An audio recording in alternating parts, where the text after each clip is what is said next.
What's up? What's up? What's up? How you doing? How you been? What's going on? What's good? Oh, you getting it in? Somebody's getting it for you. What's going on, people? Whew. Okay. I'm not coming to you on a great note today. I'm coming to in reference to Khalif Browder. In case you don't know or haven't heard about this story, this is a 16-year-old young person that was on his way home from a party, and the cops stopped him. Now, as they stopped him, they said that he allegedly robbed someone. Now, the thing is that he was supposed to have robbed someone with a backpack and stuff like that. But he was like, oh, you have the wrong person, you know. And allegedly that they had brought the other guy back, you know, in reference to identity check, in reference to him, allegedly, that he said that it was Browder that really done it, but they had no evidence, they didn't have the background, they didn't have anything on him in reference to what he was being charged. So basically what they did was they said that they were going to take him down to the precinct and stuff like that, you know, but basically later, you know, let him go because he was 16 years old. But they didn't let him go in reference to what they had said. So they took him down to the precinct and they kept him there for 3 years. 16 years old. The bail was set at $10,000. He had contacted his parents and stuff like that, but they didn't have the money to get him out. So basically, what he had to do was do 3 years, and this is his story. A young boy thrown in jail as a 16-year-old high school sophomore. Now, more than 3 years later, this young man is free. Criminal charges completely dropped. The office is refusing to say anything about this case, using the excuse that Khalif Browder has now filed a civil rights lawsuit. He was a teenage kid walking home from a party, literally snatched off the street and charged with robbery. It was a weak case from the very beginning. I spent 3 New Year's in there, 4 of my birthdays. I spent a lot of holidays in there. 20-year-old Khalif Browder may be physically free, but mentally he is still trapped behind bars on Rikers, where every day was a battle to survive. It's very hard when you're dealing with the dudes that's wild, tall, and they're big, you know, and they got weapons and shanks, and then they're in gangs, and you know if you don't give your phone call up or you don't give him what he wants, you know they're going to jump you because he got about other 15 other gang members. It's very scary. In May of 2010, he was a 16-year-old 10th grader walking home on Arthur Avenue in the Bronx after a party. The guy comes out of nowhere and says, I robbed him. And the next thing you know, they put in the cuffs, man. I don't even know this dude.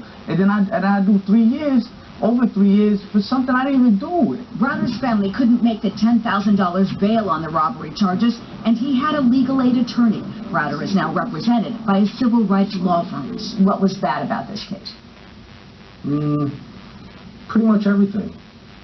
One witness identification from a stranger, no evidence, no property recovered. Months turned into years. He tried to commit suicide several times.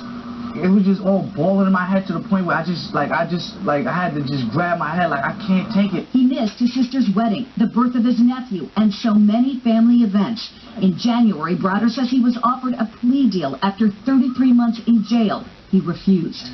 The judge, she was trying to give me time served, and I wasn't taking it. And she told me if I lose trial, I can get 15 years. Just take the time served. You go home today if you say you did. I didn't do it. I'm not saying I did that. He went back to jail. In June, he was suddenly freed with no explanation. No apology, no nothing. They just said, "Oh, case dismissed. Don't worry about nothing." Like, what do you mean don't worry about nothing? I just took over 3 years of my life. Now, you see his story and stuff like that. Now, he said he was going through a lot of emotional changes and stuff like that because this makes a young person of 16 years old very human and very degraded to be put into a system that's supposed to protect us. And I believe in my heart that there are a lot of Khalifs out there that's in the system that didn't do the crime. I always said that people only have empathy when it comes down to their own family, and they say, oh, well, someone must have done it. However, in this situation, it was far from the truth, in my opinion. So basically, Jay-Z had gotten in contact with him, allegedly, and Roseanne O'Donnell got in contact with him. And basically, everybody was trying to help him, you know, because they didn't want to commit suicide and stuff like that. And they kind of know how the system works.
So basically, he was still, even though he was let out of prison, in his mind, he never left. And the silence became too loud. And his is more of his story. Nights when I couldn't go to sleep because all I thought about was when I go home, what would be the first thing I would do. There was times when I had cried myself to sleep, and it was hard, the whole thing, and being in there with the correction officers and them making my stay even harder. That was one of the main things that had me stressing, because that court date that they had told me that if I say I did, I could go home, is the same day that I came back from court, and I had gotten a little petty argument with a correction officer, and he had starved me. So it's like... You said he starved you? Yes, I was starved. Explain that. There are a lot of people here who don't understand what happens in prison. Well, at the time, I was put in solitary confinement because I was jumped by the correction officers, and they said that I had allegedly assaulted them first, so they had put me in solitary confinement. And in solitary confinement, they control your food and how much food you get, and when it's time for feeding, they give you your food. So if you say anything that could tick them off in any type of way, some of them, which is a lot of them, what they do is they starve you, they won't feed you, and it's already hard in there because if you get the 3 trays that you get every day, you're still hungry because I guess that's part of the punishment. So if they starve you 1 tray, that could really make an impact on you. And how much were you starved? I was starved a lot. I can't even count. But the worst time I was starved is when they starved me 4 times in a row. They starved me breakfast, lunch, dinner, and breakfast again. And finally, it took, because I was trying to tell the captains and the superiors, the rest of the superiors about what they was doing, but nobody wanted to listen to me, and nobody wanted to help me. I finally came across a captain that heard me out and fixed the problem, made sure I was ate, I was fed, and even the shower, they was denying me a shower in there too. So in the midst of all of that, being starved, being prepared for, or exposed to all sorts of violence, you're faced with the choice of you can leave here right now, yes, or you can continue to fight this thing, and you made the decision to continue to fight it. How scared were you that the outcome wouldn't be good? I was petrified. I was, because I already knew if I get up to 15, the jail I was in is bad already, as it is, the whole thing is bad. So I already knew that if jail is bad, just imagine if they sent me to one of them upstate prisons. I never even been there, so it was very scary. I mean, how scared were you in general population on day to day? Petrified all day. I was scared all day because I didn't know where it would come from. I don't know where any harm would come. I seen a lot of things being done to people in there, and I didn't know if I was going to be next for it. I seen people getting jumped. I seen people getting cut and hit with weapons and all chairs, all type of stuff. So it's scary. And I wasn't friends with a lot of people in there. So when you don't got friends, it's really scary because you don't know what anybody would do to you, and they know you don't got nobody to back you up. So okay. Now, as you see, as he's going through changes and stuff like that, and he's emotionally just wrecked. He was crying out for help, even to many people once he, became released, and they dropped all the charges and stuff that let him go. But in his mind, he never left. So every day of his life, he kept suffering and suffering and suffering. People around him was very much aware of what was actually happening to him, and they kept reaching out. And it goes back to something I had said in reference to a transgender person, even though we were advocates and people were trying to reach out as far as helping them. When the silence becomes too loud and the person has left themselves from the body within the spirit, they don't hear you anymore. They will, of course, give you an answer, but it won't be the correct answer.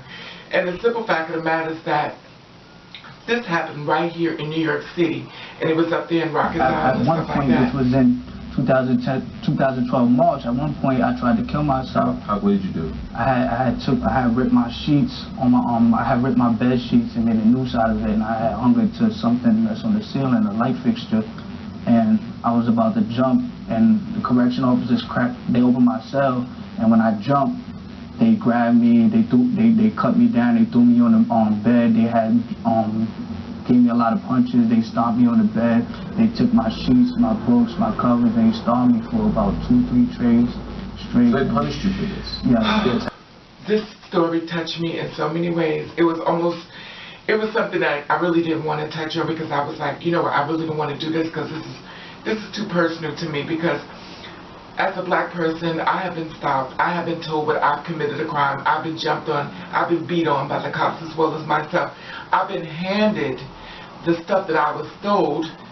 I've been handed the stuff that I was stole, and I was told that I stole it.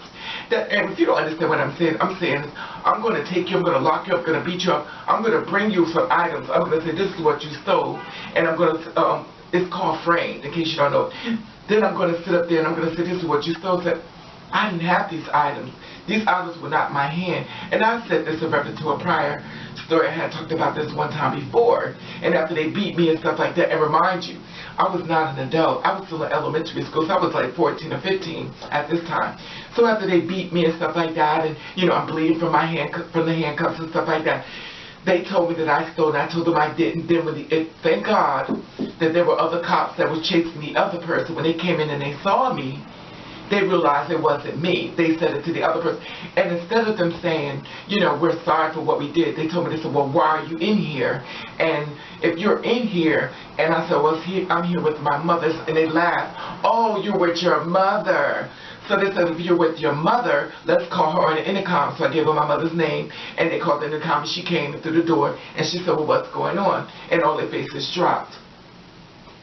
They said, you could take your child and go. No apologies. Nothing. And when you see, if you ever have this horrific type of experience, when you see cops, you don't say, oh, there go my savior. You say, oh my God, there go one of them. And people always want to compare a parking ticket or speeding to being framed to a crime. These are not the same experiences. And for some reason, people want to sign on, oh, the cops were just doing it. And I'm not saying all cops, because there's some good guys out here, and I'm not saying everybody, for the people who seem to misconstrue everything to make it, but these things do happen. And when you are black, you are a target. And I hate to say it because I don't want it to be true, but when you're a living example of the product itself, you kind of know it is the truth. You know, and that's the thing about it, you know, it feels so bad because I understand it, because I walked in the shoes of a lot of black people, as far as black males, and I'm not want to make this a racial thing, but it's the facts. And when you are that way, or black male, black female, or Latino, whatever the case may be, you are a target. I can't speak of Latino, I can speak on what I am, and that's black. And I have been targeted many a times. And the crime itself never existed within myself when you're doing the right thing, and it's not being the right thing being presented to you. And when it comes down to Kalief and stuff like that, my heart goes out. You know, he committed suicide and stuff like that, and you know, he finally got his death wish and stuff like that. He pushed and pushed and pushed because he couldn't get away from the pain. And my heart goes out. Yeah, my heart goes out.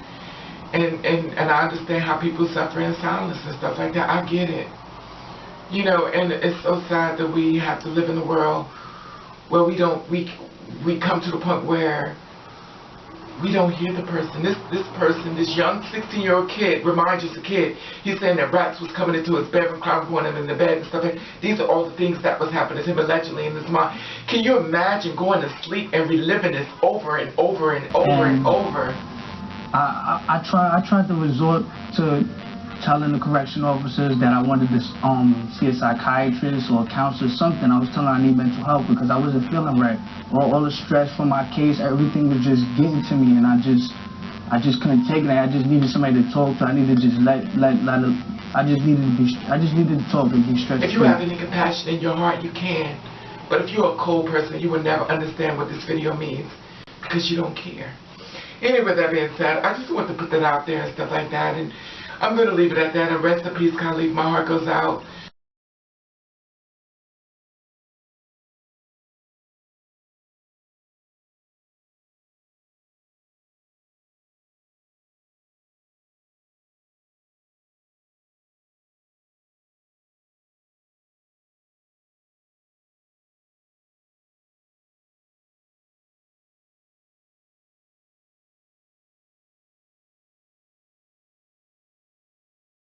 To his family and friends and people who he touched in his life, as well as his lawyer, Paul, who became chucked up when he saw the story as well.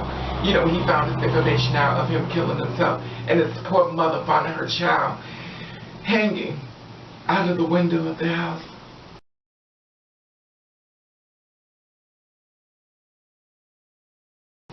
just devastating on so many avenues. Anyway, that being said, I don't want to start crying, so I'm going to stop the video now. And I want to say God bless you for all the people out there, and for the ones who are suffering within. My heart goes out to you. Please do not commit suicide. I don't know what to tell you. All I can do is leave a suicide hotline if you feel as though it's that way. And I understand so much when the silence becomes too loud and nobody can reach you. Anyway, that being said, I want to say hello all new people, and I want to say hello all old people. And I want to thank you for watching. Thank you for subscribing. I want you to do you. I want you to do you the best way you can.